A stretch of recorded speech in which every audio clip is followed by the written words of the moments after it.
All right, so in this video, we're going to be talking about exponential functions.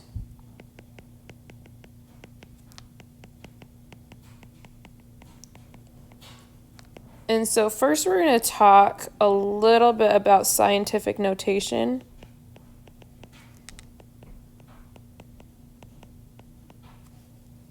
And then we're going to learn how to graph exponential functions. And along with that, identify the domain and range of an exponential function. All right, so let's go ahead and start by talking about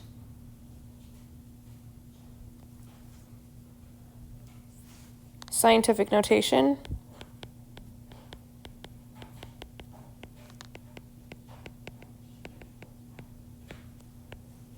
All right, so scientific notation is going to be the form in which scientists or people in the tech industry write their numbers. And they just do this so it's consistent, it's easy to read, and everybody is on the same page. For example, if you had 7 million, but it's written without commas, sometimes it can get confusing at how many zeros there are. And in the tech industry, it's really important that you're not off by a factor of 10 because you're missing a zero or you added a zero or something like that. So they're going to write it like that. All right, so scientific notation, you're going to have one value, a decimal place, and then all of your points after the decimal, and then it's going to be times 10 to some power. All right, and so how do we determine this if we're given this? So let's go ahead and look at 4892000, and we want to write that in scientific notation. So right now we know that our decimal place is right here. All right, so we need our decimal place right here though, right? We need one value and then our decimal and then everything else. So we've got to move our decimal over here. So we're going to count as we move our decimal place. We're going to count 1, 2, 3, 4, 5, 6. So we moved it 6 to the left. All right. So we can write that now as 4.892 times 10 to the 6. All right, and this is going to be a positive 6 here because we're moving it to the left here. All right, now if we had something like 0.0005732, and we don't want to write that in scientific notation. Again, our decimal is here and we need it here. So one value larger than 0 and then your decimal and then all your other values. So we're going to count and we're going to go 1, 2, 3, 4 to the right. So we can go ahead and rewrite this as 5.732 times 10 to the 4th. But because we're moving to the right, this is going to be negative right here. So it's 5.732 times 10 to the negative 4. Now you can use this to go the other way as well. So if we had a number in scientific notation and we wanted to write it in standard form, we would do the same thing just backwards. So if we had, for example, 9.377 times 10 to the negative 6, because this is negative here, we're going to move our decimal place to the left. All right, so notice how that's opposite from what we were doing up here. All right, so negative here means left, so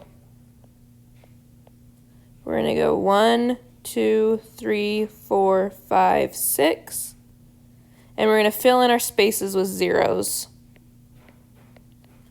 So we've got 0.123459377, and that would be your answer. Now, if we've got, let's say, 5.322 times 10 to the third, we're going to move our decimal place 3 to the right because that's positive. So we're going to go 1, 2, 3. So that's going to be equal to 5, 3, 2, 2. All right, now if this was instead raised to the fourth, we'd go one more, we'd fill that in with a 0, so we'd have a 0 added onto the end there. All right, so really scientific notation, all you're doing with your exponent here is moving your decimal place either to the right or to the left. That's pretty straightforward. All right, so let's go ahead now and talk about graphing.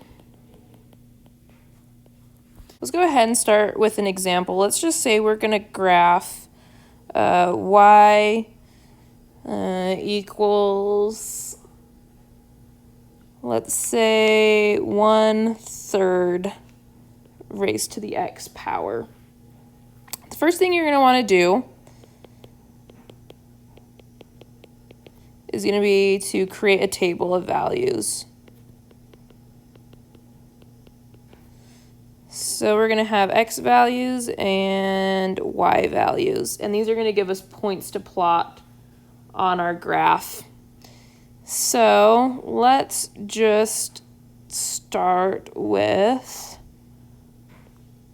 let's do -2, -1, 0, 1, 2. So that's going to be 1/3 raised to the -2, 1/3 raised to the -1, 1/3 raised to the 0, 1/3 raised to the 1, and 1/3 squared. So that's going to be 1/9. This is going to be 1/3. It's going to be 1.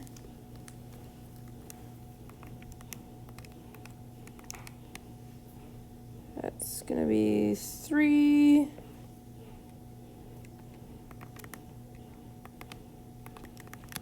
And that's going to be 9. All right, so now we've got x and y values. So our next step is going to be to plot your points.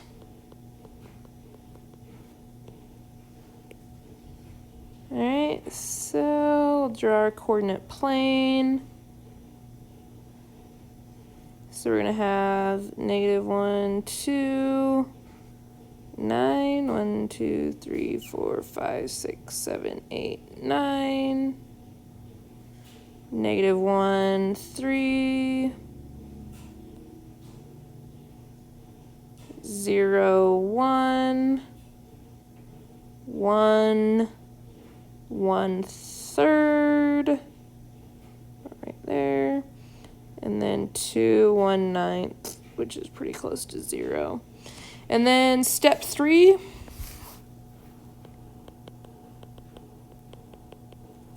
you're going to connect the points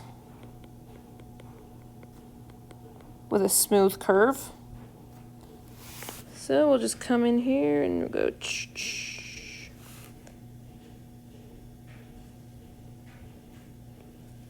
All right, so that's our graph right there. So now we can use this graph here to identify our domain and range. So our domain is the x values that are used. So as you can see, the x values go all the way from the negative side over the positive side, so our domain is going to be all real numbers. But for our y values, as you can see, they're all above this x-axis here, so it's going to be all positive real numbers. All right, so it's as simple as that. If you follow these 3 steps, then you'll be able to plot your exponential function in no time.